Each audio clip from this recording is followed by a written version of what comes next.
and be reckless, be puffed up with pride, and love pleasure rather than God.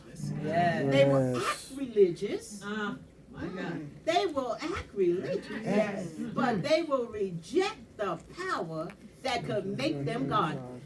Stay away from people like that. They are kind. They are the kind who work their way into people's homes and win the confidence of vulnerable women who are burdened with the guilt of sin and controlled by various desires. Such women are forever following new teaching, but they are never able to understand the truth. So that's kind of like when we go to a conference and we come back and say, that was good. Then we go to the next conference and say, that was good. And we go to the next conference and say, it was some good teaching at that. But if you never apply it to your life, Making nothing. It's not. when you go to a conference, or else you're like one of the silly women. You keep hearing teaching, you keep following teaching, but you're not understanding the truth. And God wants us to understand the truth of His Word. For His Word is the truth. He tells us in Ephesians 5, verses 3 to 8, let there be no sexual immorality, no impurity or greed among you.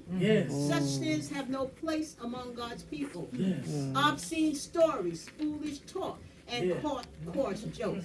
I'm going to tell you all something from behind the veil that happened to me. This was many years ago, and I was just saved, hadn't been saved that long.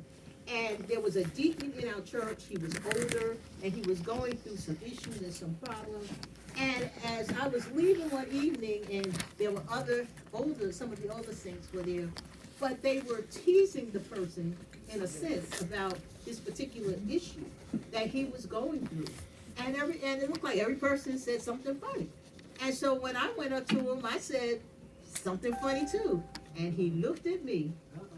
Everybody else, he laughed at me. He looked at me and said, Sister Lacewell, what can I do about it? You know my heart broke. It broke because he laughed with everybody else that teased him. But somehow when it got to me, and it was like a court joke or whatever, but oh my goodness, one thing I learned, my pastor, my late pastor told me when I would ask questions about sometimes how people act in church and different things, he would say, well, Sister Renae, some people are here to show you how not to be.